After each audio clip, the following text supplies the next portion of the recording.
నిరీక్షణ ఎట్టకేలకు ప్రారంభానికి సిద్ధమైంది కాళోజీ కళాక్షేత్రం. ముఖ్యమంత్రి రేవంత్ రెడ్డి 19వ తేదీన ప్రారంభించనున్నారు. అన్ని రకాల ఏర్పాట్లు పూర్తి చేశారు. తెలంగాణ ప్రజల కోసం మాట్లాడిన ఒక ధిక్కార స్వరం, రజాకారుల అరాచకాలను ఎదిరించినటువంటి ధిక్కార స్వరం, అక్షర రూపం దాల్చిన ఒక సిరాచుక్క, 1,00,000 మెదళ్ల కదలిక అంటూ తన కవితా శక్తిని చూపించినటువంటి గొప్ప కవి కాళోజీ నారాయణరావు. నా గొడవతో మొత్తం సమాజాన్ని మేల్కొల్పే విధంగా తన ప్రసంగాలను చేసినటువంటి వ్యక్తి కాళోజీ నారాయణరావు. యావత్తు తెలంగాణే కాదు, తెలుగు రాష్ట్రాలలో, భారతదేశంలో ప్రత్యేకతను సంపాదించుకున్నటువంటి ప్రజాకవి, పద్మ విభూషణ్ కాళోజీ నారాయణరావు. తన శరీరాన్ని సైతం కాకతీయ మెడికల్ కళాశాలకు అప్పగించి కొన్నేళ్ల పాటు జీవించాడు. ప్రజా కవులు ప్రజల నాలుకల మీద జీవిస్తారు అన్నట్టు తెలంగాణ ఉద్యమంలో మమేకమైన కాళోజీ నారాయణరావు, తొలిదశ మలిదశ ఉద్యమాలలో కొనసాగిన కాళోజీ నారాయణరావు పూర్తి స్థాయిలో తెలంగాణ ప్రజల్ని కదిలించడంలో, తెలంగాణ ప్రజలను ముందుకు నడపడంలో కీలక పాత్ర పోషించారు. కాళోజీ నారాయణరావు అంటే ఒక ప్రజాకవి, ఒక ధిక్కార స్వరం. ఇవాళ తెలంగాణ రాష్ట్ర ప్రభుత్వం కాళోజీ కళాక్షేత్రాన్ని ప్రారంభించనుంది.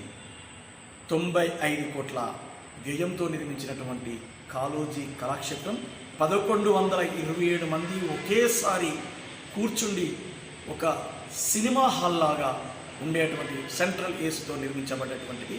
4 మినీ హాల్స్, చిన్న చిన్న సాంస్కృతిక కార్యక్రమాలు నిర్వహించుకోవడానికి ఏర్పాటు చేసినటువంటి మినీ హాల్స్, 4 ఎకరాల 25 గుంటల స్థలంలో ఈ కాళోజీ కళాక్షేత్రాన్ని నిర్మించారు.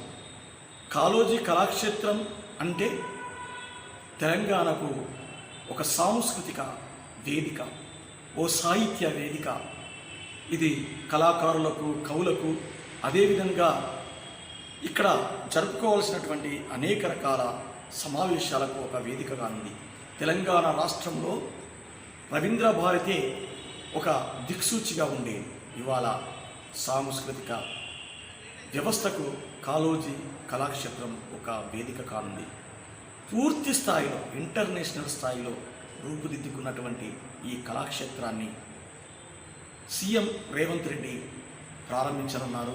ఇప్పటికే జిల్లా మంత్రులు సీతక్క, సురేఖతో పాటు శ్రీనివాస్ రెడ్డి ఇన్ఛార్జి మంత్రి, అదేవిధంగా ప్రప్పన్నం ప్రభాకర్, హన్మకొండ వరంగల్ పశ్చిమ ఎమ్మెల్యే నాయిని రాజేందర్ రెడ్డితో పాటు వర్ధన్నపేట ఎమ్మెల్యే నాగరాజు, పరకాల ఎమ్మెల్యే ప్రకాష్ రెడ్డి, మొత్తం జిల్లాకు సంబంధించినటువంటి, ఉమ్మడి వరంగల్ జిల్లాకు సంబంధించినటువంటి ఎమ్మెల్యేలు ఈ ఏర్పాట్లను పరిశీలించడంలో ముందుకు వచ్చారు. ఈ కార్యక్రమానికి ఉప ముఖ్యమంత్రి బట్టి విక్రమార్కతో పాటు జిల్లా మంత్రులు, రాష్ట్రంలో ఉన్నటువంటి ప్రముఖులు, కళాకారులు, సాహితీవేత్తలు అందరూ కూడా 19వ తేదీ కాళోజీ కళాక్షేత్రానికి హాజరు కానున్నారు. కాళోజీ నిజమైనటువంటి ప్రజాకవి, అమరుడు. ఈ భూమి బతికున్నంతకాలం జీవించేటువంటి ఒక గొప్ప సాహితీవేత్త. ప్రజలు నాలుకల మీద కవులు జీవిస్తారు, కవులు మరణించినా కూడా బతుకుంటారు. అది కాళోజీ తరతరాలకు తన సాహితీ వారసత్వాన్ని అందిస్తాడు. ప్రధానమైనటువంటి కారణం కాళోజీ ఒక ధిక్కార స్వరం. నైజాము రాజును ఎదిరించినటువంటి గుండె. 1969లో తెలంగాణ తొలిదశ ఉద్యమంలో ముందుకు నడిచినటువంటి అడుగులు, మలిదశ ఉద్యమంలో ఒక క్రియాశీలకంగా పనిచేసినటువంటి గొంతుక కాళోజీ. ఆ కాళోజీ నారాయణరావు పేరు మీద ఏర్పడినటువంటి కళాక్షేత్రం 1000 ఏళ్ళు వర్ధిల్లుతుందని ఓరుగల్లు సాహితీవేత్తలు తమ ఆనందాన్ని వ్యక్తం చేస్తున్నారు. కెమెరామెన్ ప్రభాకర్తో జితేందర్ పొడిమిటి.